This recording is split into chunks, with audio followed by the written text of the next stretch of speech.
Hello, hello. How is everybody doing? This is Dr. G. I am so good. Why?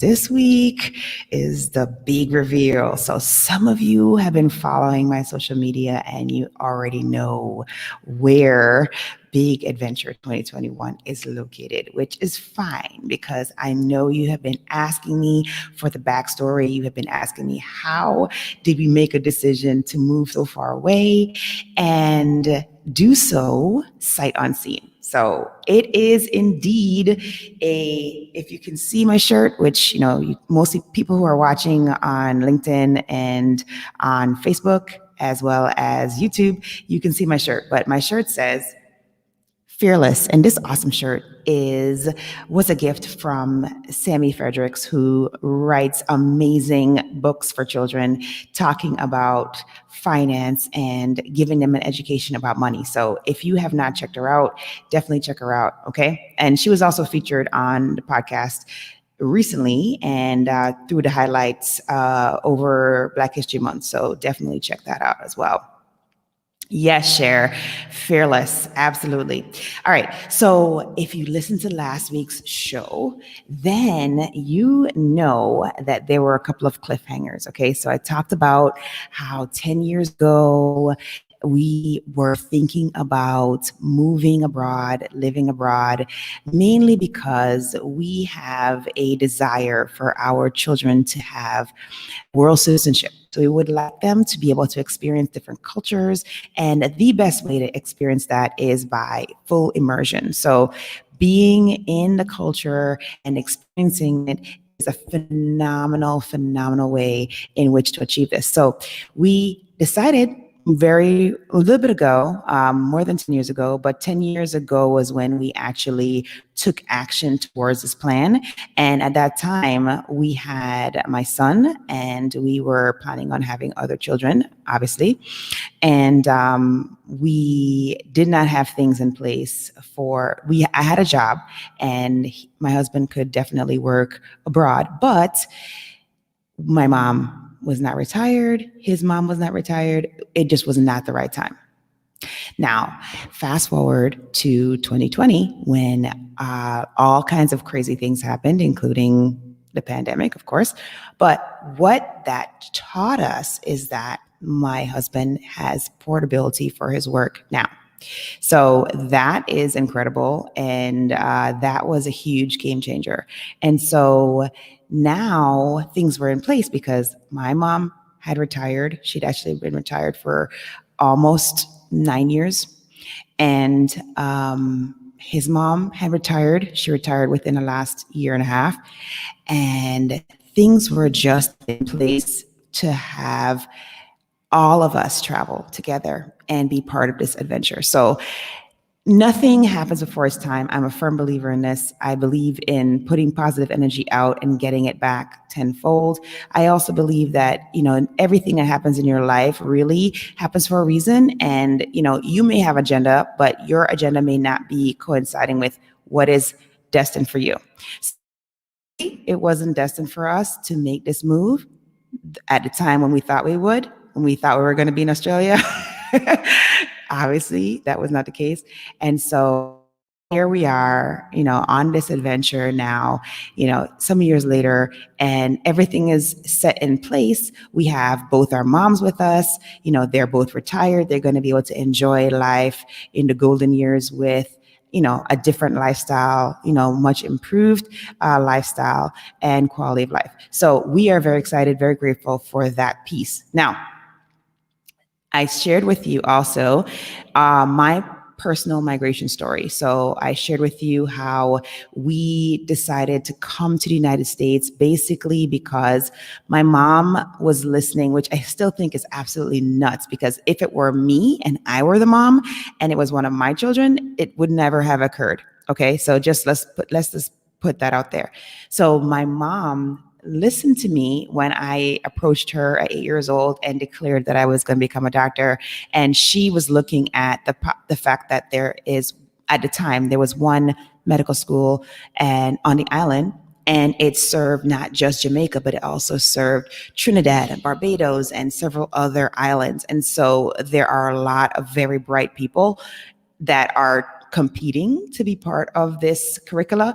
And so she was, not that she was doubting my ability, but she was just wanting to make sure that I had every opportunity to realize a dream. So she said, okay, well, this might be a good time for us to move to the States where you have the opportunity to be part of the secondary education system and then, be able to transition into the tertiary, hopefully with ease.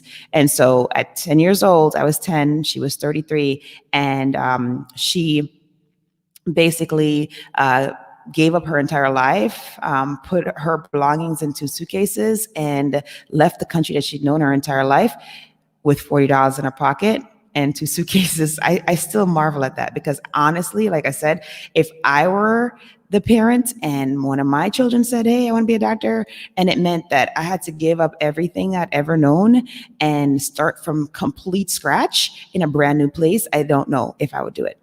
My fearlessness does not extend that far, I guess. So that was my migration story. So now we are talking about, this is where this is such a powerful thing because there are so many parallels to this. So I told you that when we first tried to move abroad, which is when we're trying to go to Australia, everything was not in place. And so that was not meant to be. I also told you that our initial, so my mom and I's migration story from Jamaica was such that, we literally came here with $40 in two suitcases, and started from scratch. Now as a family, so now we are, I guess, migrating again. I don't know. We're migrating again as a family. And now we have my husband, who is American, and my three children who are American, my mother-in-law who is American, right? So we are now being a part of their first migration story. This is my mom and I's second migration story. This is my mother-in-law, my husband, and my three cherubs' first migration story. So now the scenario is very different because, and I'll talk a little bit more about this, but we are literally moving. We literally moved everything. Okay. We took three households. So we had my mother-in-law's house, we had my mom's house, and then we had our house, and we had to debulk. And I talked a little bit about the debulking last time and how amazing it was that we gave away so much and we still had 3 truckloads of 1-800-GOT-JUNK to fill. And we still had things after that. And we pared down tremendously. We still had a lot that we had to get rid of. And despite all of that, we still were able to fill basically 1.5 containers. We filled a 40-foot high container, and we also have part of a 20-foot container. Just mind blown, just absolutely. I can't understand it. But anyway, so there's that. And so now, you parallel that to 2 suitcases and $40 to a 40-foot high container and a partial 20-foot container across the world, essentially, to our new location. Very different migration story. Very different. When we came from Jamaica to the US, we literally were on like a budget flight. It was bare minimum because obviously we didn't have a lot. And like I said, we were starting from scratch. This time when we were migrating as a family, we traveled first class. We had all the amenities. It was just very different experience from what my mom and I had. So that, I thought that was an interesting parallel. I thought I would digress a tad just to kind of share that with you. And so I also talked about last time in episode 113 about the gratitude, the immense gratitude I have for the impact of the Michigan community on not only my career, but also my personal growth. I have learned a ton in the last 16 years of living in Michigan. Actually, there's going to be a very soft spot in my heart always because I literally got done with residency at Duke University Medical Center in emergency medicine. And as soon as I got done, my first job was actually in Michigan. And I stayed with that said job until I, left to come to my new location. So lots of gratitude, lots of growth. We experienced quite very many, very many. I don't know if that's really grammatically correct, but we experienced rich, and we have a lot of rich our lives in Michigan, exploring, going around our own town. Just so much. It was just so much. Michigan's awesome. Love. My children loved living in Michigan as well. And so nothing but love for Michigan. and this is no like color allegiance, like there's no blue or green or whatever in there. There's just the state of Michigan. Okay. So for all you sport fans who are like, well, when you say Michigan, do you mean no, or do you mean Spartan green? No, no sports situation, no sports orientation, I guess, just pure love for the state of Michigan. Okay. And then I got asked, okay, so how could you possibly move so far away without ever seeing the place? Wasn't I afraid, or am I not afraid? Well, heck yeah, I'm afraid, right? But just like everything else, just like when I got on that plane at 10 years old, going to a new place, not knowing what was going to happen or where the trajectory of my life is going to be, it's the same thing. It didn't stop me from doing it, but yeah, I had some fear. And perhaps there was a lot more fearlessness at age 10 than there was when I, packed up my stuff at 16 years old and went off to college, right? I mean, every stage is going to have a different level of tolerance of fear. And so now at 46, making a transition this great, where we literally sold everything that we had in Michigan, and then we committed to move our entire lives 7,000 plus miles away. Right? We committed to this. We said, okay, we're gonna bring mom, and we're gonna bring the cherubs, we're gonna bring ourselves, and we're gonna start a new life here. Now, yes, of course, there was definitely fear, but then here are the things. Here's the deal. Like, I talk about my fear of public speaking and how intense it is. I've talked about this before with the sweaty palms, the palpitations, these ruminating thoughts that are not very productive. All those things, energy can be channeled. And I have learned over the years to channel it, to turn it from potentially detrimental energy to actually kinetic positive energy, right? So the same thing is true for this experience. So when I get thwarted, or there's an attempt for me to be thwarted by the fear of this moving to a place you've never seen, all you have is what people have told you and the YouTube renditions of the place. That's all you have, right, to go on. But how can all the people that I talk to be wrong? I literally talked to a lot of people, and I heard only one thing that was negative, and the thing that was negative wasn't even anything to do with the place itself. And so that tells me that this is a good decision. So I didn't have to see it before. I just knew that this is where we need to go. So that's how I shouldn't just keep saying I, because it's really a we, because my husband's committed to this, my mother-in-law's committed to this, and so is my mom. And so we all have committed to change our environment, and we've done so based on faith, right? We had the faith that this was going to be our home. Everything was lining up such that this would be our new home, and it would be amazing. And so that's why we did it. Okay. So that's how I was able to go forward with this, despite the fact that we had not seen the place and we had no idea. We knew no one here. We said, you know what? What's the worst thing that can happen? And we just went for it. And so, so that brings me to, so we covered, was I afraid to move so far? Yes.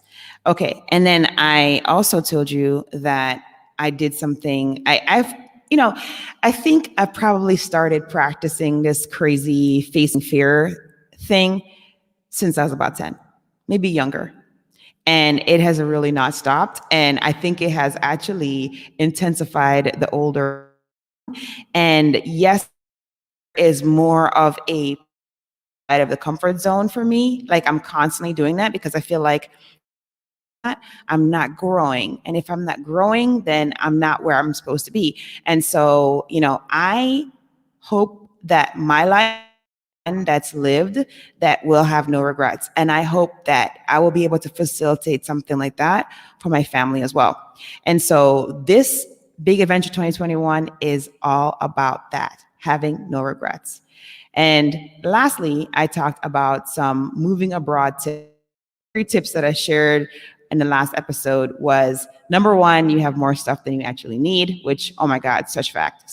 I just alluded to it when I talked about how we gave away a ton of furniture, a ton of everything. And we still had 3 truckloads of 1-800-GOT junk. I mean, mind blowing. I still can't believe that. And then we had to throw away items even after that. And we still filled up a huge container, a 40-foot high and part of a 20-footer. It's amazing. Number 2, shipping cars can be pricey. I continue to finish talking about that particular story because I started telling you that I had an issue and I didn't realize that I could just, ship my car. Like there was more to it. I don't know. Well, if you've never done it before, how would you know, right? So hopefully if you ever decide to do this, this will help you so you don't fall into the same trap I did. And then number 3 is use a realtor wherever you're going to be going. Don't think that you can just go on realtor.com. And I have no stakes in realtor.com. I have no stakes in realtors, period. But this is just practical advice from my own personal experience. You need a realtor because it just makes your life a whole lot easier. They're professionals, they know what they're doing. And, yes, you could potentially look on realtor.com and figure it out, but they are privy to some additional properties and items that you may not be aware of because you're not in the industry. So why not let the professionals help you with something like that, right? Don't spin your wheels unnecessarily. So, all right. So I'm going to start with the car story. Okay. So the last time I told you that, so I had this like epiphany, or I don't know, I guess I was like shocked. I'm not sure what word to use there, but I literally was like, oh, it can't be a big deal to ship cars, right? Just ship the cars. Cause we're like doing all the shipping planning and I was like, okay, let's ship the cars. So come to find out that actually you need to own the cars or have the titles for the cars you have to actually own the cars in order to ship them. So I didn't realize this because, we've had multiple cars over the years. We've leased some, we've bought some, we have multiple iterations of the same. And I could not recall when, which car had a title, et cetera, et cetera. So it came down time for us to talk about shipping the cars. And so I was like, okay.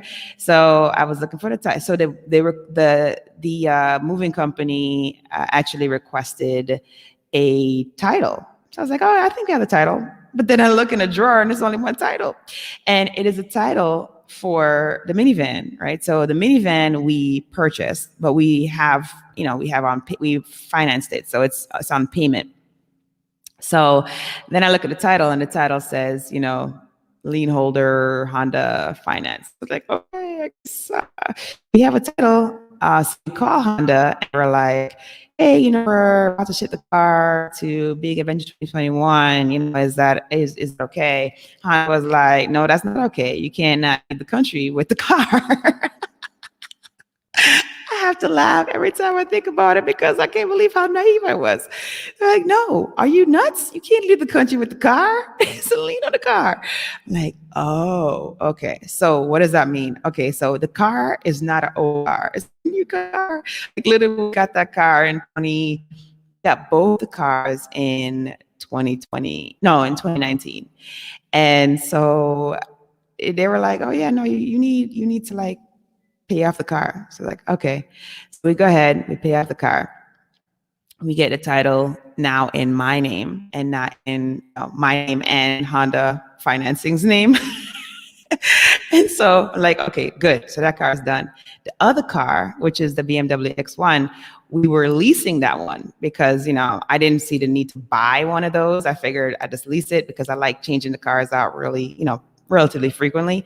And so we were leasing that car. And then I realized I did not even have a title for that car, period. So the previous car, like I said, the one that we actually purchased, but on finance. Basically, we had that title, but it had the Honda Finance name still on there, including mine. And then the X1, we did not have a title at all. So then I'm like, how come we don't have a title? What's going on? Did I misplace it or whatever? No. This woman did not remember that when you lease a car, you don't get the title. You don't get the title until you pay the thing off, if you choose to do so at the end of the lease. I forgot that, multiple cars throughout the years. I just don't keep track of that stuff. And so alas, we had to pay off that car as well. Now we had a third car, which was my mom's car, which was the Honda CRV. And so we ended up having to pay that car off. So we ended up having to pay off 3 cars. I was like, oh, this hurts. Ouch. Hey, Trina, thanks for joining. And so, it was just like a big mind blow, right? And like, oh my gosh, I can't believe this is unexpected expense. Now I have to pay off 3 cars.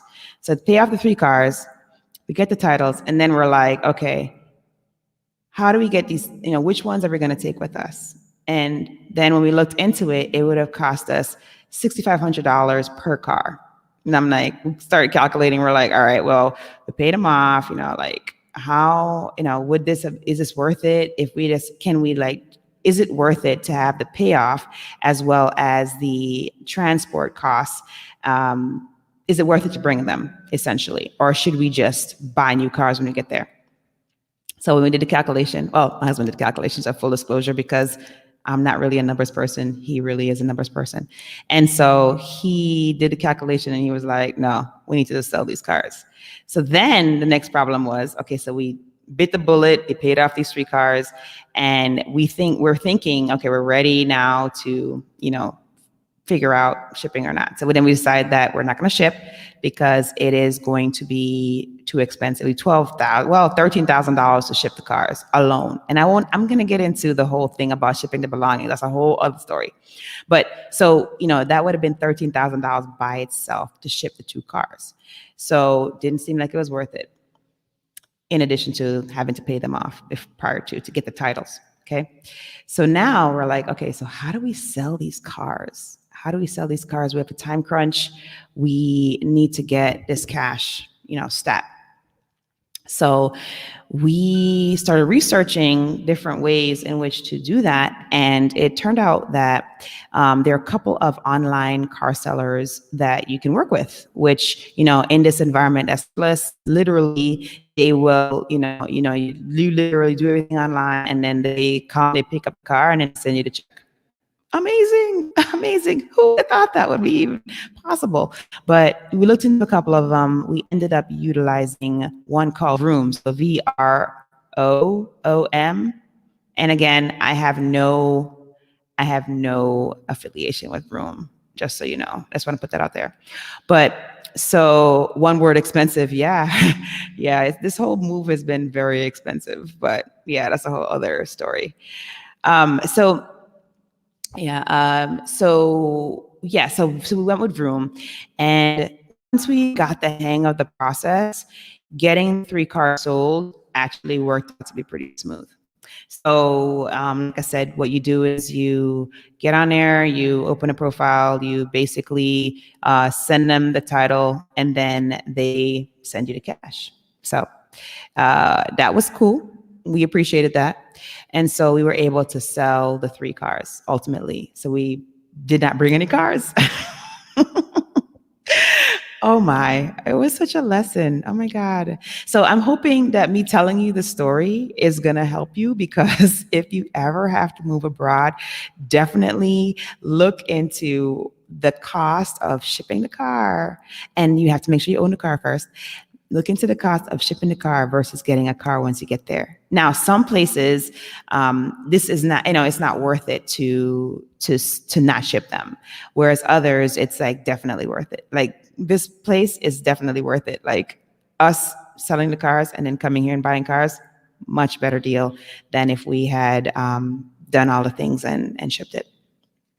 So, and of course, I was keeping into account when I said the numbers, I was also keeping into account how much we owed on each car, right? So I told you that we had a lease and we had actually with the CRE was 2 leases and we were financing to own, I guess. I don't know what you call that when you buy it, but you still have payments. So when we calculated how much was owed on each together, as well as, taking into account fees, it definitely was much more economical to just come here and buy new ones. So we actually bought new cars yesterday, so we have cars now. But when we first got here, we obviously didn't have a car. So and you need a car. We actually just rented a minivan, and we had that for the time that we were trying to run around, get everything organized so that we would be settled. And then we just picked up the 2 cars yesterday. So super excited about that because we got another Odyssey. We love Hondas. We love the Honda Odyssey because that's our favorite minivan. And so we got a brand new 2021 Odyssey. So I'm excited about that. And then we got our mom's a Kia Sportage, which is actually a pretty neat car. I had not looked at it before. And so we have 2 new cars now. Yay. So now we are mobile. Oh, you're absolutely right. Shipping and clearing customs would be like buying a car all over again. Absolutely. Which is why we opted to just sell them and get new cars here. Okay. So I have a little outline here that all the things I was going to tell you. All right. So now the next thing I want to talk about is selling the house and the transfer of positive energy.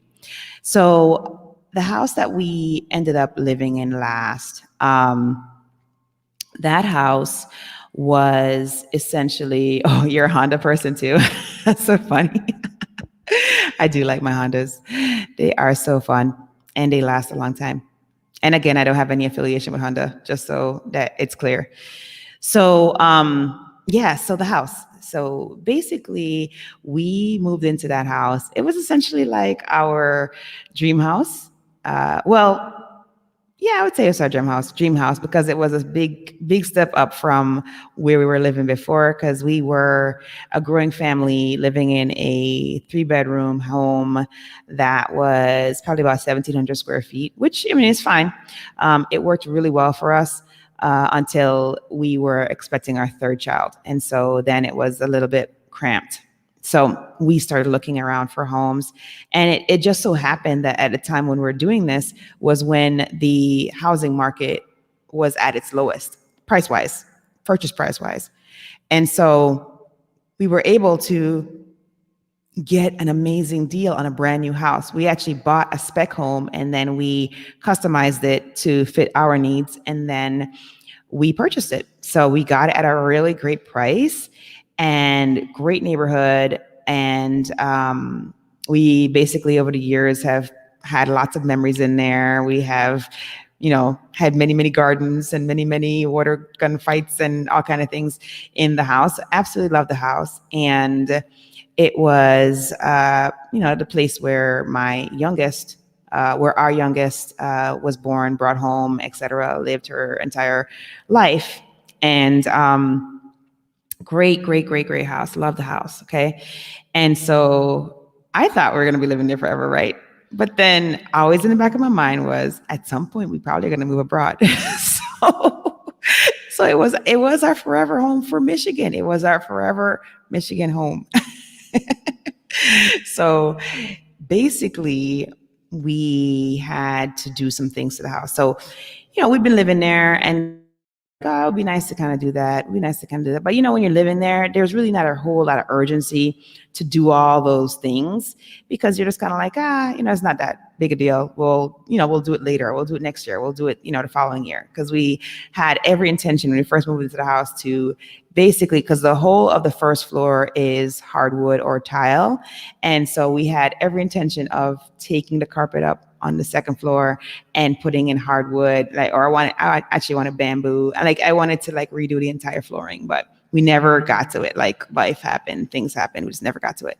And so now when we're like, we did, however, redo the children's bathroom. We redid the children's bathroom about a year ago, and it was awesome. Like we just decided, okay, we need to start redoing these bathrooms. We started with theirs and we redid the bathroom. It's absolutely fabulous. Loved it.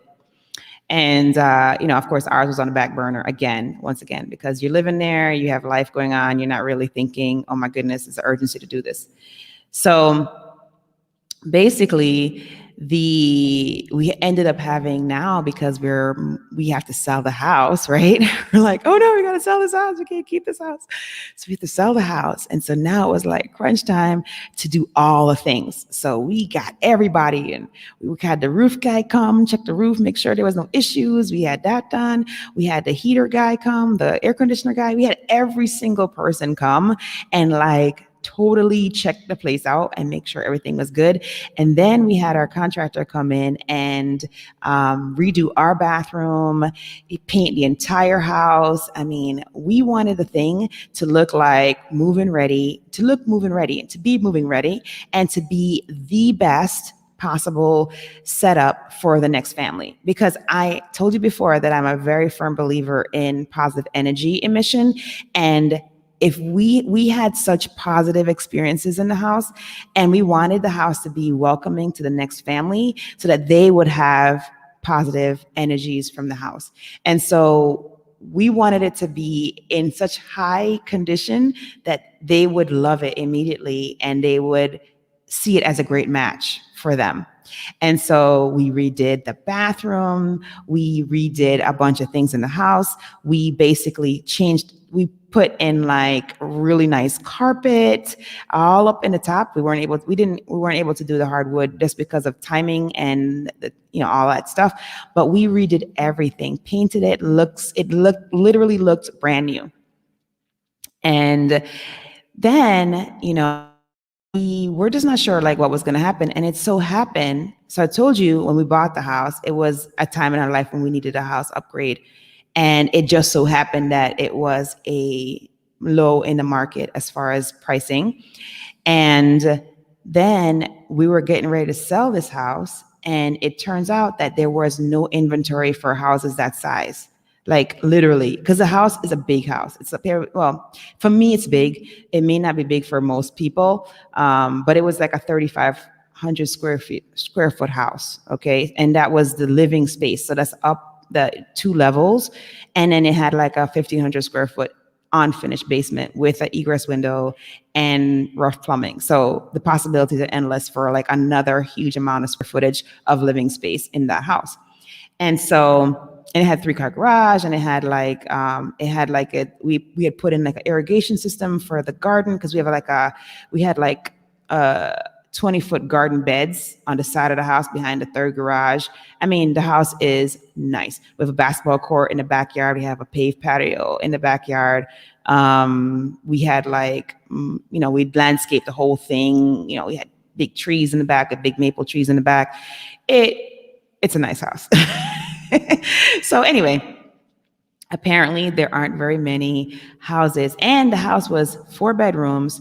It had a bonus bedroom or a bonus office on the 1st floor. It had multiple bonus rooms. It had a formal dining room. It had a formal living room. It had a family room. It's a nice house. It had a lot of space.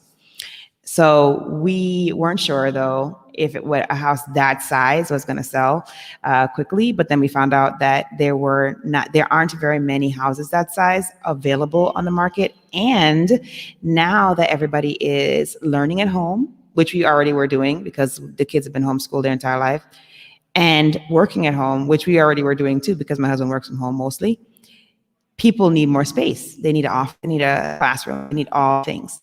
And so the house offered that. And so we just wanted to make sure that we left that house in such a positive state and that it was immaculate for the next family. And so we were just so overjoyed because we put the house on the market on the Friday, and we put it on the market on the Friday at like 2:00. in the afternoon. And literally by the time, the first showing opportunity was like 3 or 4 o'clock. We already had people booked for those showings. There were 2 that booked that same day, and then we had 7 on the Saturday, and then we had by the Sunday we had offers in, and then we put a lock on the offers by Sunday night, and then we ended up getting amazing families that were looking towards getting the home, and then we ultimately went with one of the families. And the transfer of energy, I just know is going to be amazing, and they're going to have many years of great memories in that house, and it just makes me feel good about that, because particularly the fact that the family that's moving in, the wife is going to use my garden. That I'm so excited. And so these are the things that that really made full, and it also did not make it as painful, I guess, because the way I look at it is, yes, houses they have, there may be some sentimental attachment to the memories that you produce in the house, but it's good to know that you can transfer that to somebody else or to some other people. And so that was the deal with the house. So I am super excited about that. So we were able to sell the house. That was awesome. And then we were able to sell the condo in Ohio. We were able to actually sell that one pretty quickly and as is, which we didn't have to do any work on it. So that was fantastic. All right. So the next thing I want to do is I want to give a shout out to my amazing realtor that helped us to find not only our house, which is the house that I'm currently in our office. So this room is going to be our office. And I know you can't see it from the podcast, like if you listen to the podcast, but if you're watching, my back is to the window that's to the front of the house. And, so and there's a lot of echo because we have no furniture, because our furniture is not going to get here probably until May. That's a whole other story. I might have to share it with the next episode because this is getting a little bit on the longer side. We're already at 37 minutes. So the house that we got is amazing. Okay. And I like I said, I have to give a shout out to my realtor. This house is a 4-bedroom house. So one bedroom is on the first floor, which is the one that we're using as the office. And then we have a full bathroom associated with that bedroom. And then we have a very nice kitchen, dining, living area, 2-car garage with garage door opener. Awesome. So dope. Oh my goodness. And then upstairs we have a ginormous patio that we can literally stand in the patio and see the ocean and we can see the mountains. Oh my God. Oh my God. I have to pitch myself that this is for real. Absolutely amazing. And, good sized rooms. We're super happy with this house. Okay.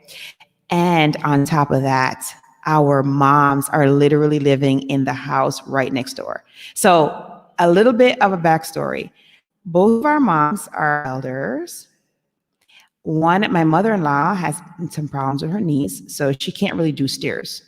And so the previous house that I was talking about that we had, there was not a bedroom on the first floor. So she unfortunately had to navigate the stairs in that house. And every time she did, it would make us very nervous. And so we committed to a ranch style home wherever we moved. Okay. So they had to have a ranch style home. We didn't care about whether it was, there were stairs or not. And it was difficult looking around here. We were looking for homes that were in close proximity, that would have what we needed and also have what they needed. And we would find homes that would be so far in distance apart. And it was getting pretty challenging. And I think right around November, I was starting to get a little bit doubtful. I was like, oh my gosh, this is not going to work out. But we just happened to look, because we were stalking the MLS, the Flex MLS. We were stalking that like every day, several times a day. And one morning I literally looked and I saw what looked like the perfect house for the moms. It was brand new build. It is a 3-bedroom. It was spacious, modern kitchen, all the amenities. washer, dryer, laundry room, the whole works, like super nice house that they would be very comfortable in, and also had 2-car garage, et cetera, et cetera. And so I was like, oh my God, this house is awesome. This is perfect for them. And so as we're looking at the house, the photos, my husband goes, wait a minute, that photo's vantage point looks like it's from across the street. What's across the street? And lo and behold, when we looked at what was across the street, it's this house that we're in right now. And he was like, oh my God, because we wouldn't be able to fit in a 3-bedroom. We need a 4-bedroom. And so, the house that for them was a 3-bedroom. So that would have been perfect for them. But then it was a question of, well, where would we live, right? So he looks and he sees that a vantage point for one of the pictures is actually from across the street. And so he's like, oh my gosh, look at that. And so he looks up the address, and sure enough, it was this house. And it turned out that this house is the 4-bedroom in the entire, it's like the private subdivision, and in a little gated community. And there were 5 houses just like the mom's house that were built 3 bedrooms, right? And only 1 4-bedroom. And so we had to jump on it. It was like so exciting because we were like bidding and we were like, no, we want to get that house. We have to get that house. And then we ended up getting not the house across the street, but the one right next to us. So we're in one house and the moms are living in the house right next door. And we literally can just go out through the gate and go right, to our yard and go right over to their house and vice versa. And it's absolutely amazing. And so these are all the things that have come together that tell me that even though we had never seen this place, we never been to this place, that this was the right place for us. When all these things started coming together, it became very clear that this was where we need to be. So I think that I am going to, so the shout out to my realtor. Okay. So I'm sure once I put this out there, you guys will know. I'm going to tell you anyway where we are. Shout out to Claire Delgado. Okay. She is absolutely amazing. She helped us every step of the way. She actually helped me when we first got here to go and do all the things that we need to do for getting light and getting water and all the things. She is absolutely amazing. So if you ever have to move to Guam, which is where we are, Guam is where we relocated to, please make sure that you check out Claire Delgado because she is amazing with capital letters and exclamation points. She just absolutely helped us tremendously, and we were so grateful. And I told her already that she has a family for life in us. And anytime we're buying anything or we're moving, we're going to be using her. And anybody we know that is moving here, we're going to be referring to her because she was just absolutely phenomenal. And so I'm going to wrap this up because I have been literally on here for 40 plus minutes. And I know that attention spans are limited and I have so much more to share with you, but I wanted to at least let you know that the destination of Big Adventure 2021 is Guam in Micronesia, Guam. And I have so many stories for you, so many stories. But yes, fearlessness has brought us to Guam. This is our new home, and we are very excited about getting to know the community here, getting to be part of the community, serving the community here, and just having amazing memories here. And so that's the deal. That's Big Adventure 2021. This is where we ended up. Whoop, whoop. And so definitely, I'm contemplating whether or not, and you can let me know if it's something that you want, but I have many more stories of our move. I can definitely start integrating these into subsequent podcast episodes if that's something that you're interested in. I'm more than happy to do that. And if you are thinking about moving abroad or you just want to live vicariously through us, that's fine too. Oh my goodness. Oh yes. Thank you, Annette. Thank you. Annette Hollingsworth Moore says that she is very excited for us. We appreciate that. Thank you so much. Thank you so much. So, yeah, so that's this week's episode. Thank you so much for tuning in. And we are coming to you live with this broadcast from Guam in the village of Manilao, which is where we live. And it is currently Sunday morning at 9:45 a.m. I know that those who are watching it live, you are more than likely Eastern Standard Time, CST or PST, and it's still Saturday afternoon, evening for you. So all the best. Oh yes, yes I am. So Annette is asking about. Oh wow, your dad lived in Guam for the past 20 years. Awesome. Well, you have to let me know what his info is. I'd be happy to connect with him. And then, yes, the beaches are amazing. I will be sharing that on my Instagram as well as my Facebook. So you definitely look out for that, for that kind of content. And yes, absolutely. Fantastic. Yes, definitely. Let me know how dad's doing, and I'm happy to reach out. We are here now. So this is our new home. So we'll be here. So we're happy to reach out to dad. Absolutely. Yes, PST would be 3:38. Absolutely. Yeah. So this is that. So excited to come to you from Guam. To share with you this crazy move, 7,000 miles sight unseen to Guam, our new home. I hope that you will be strong, be brave, and unleash your greatness. Until next time.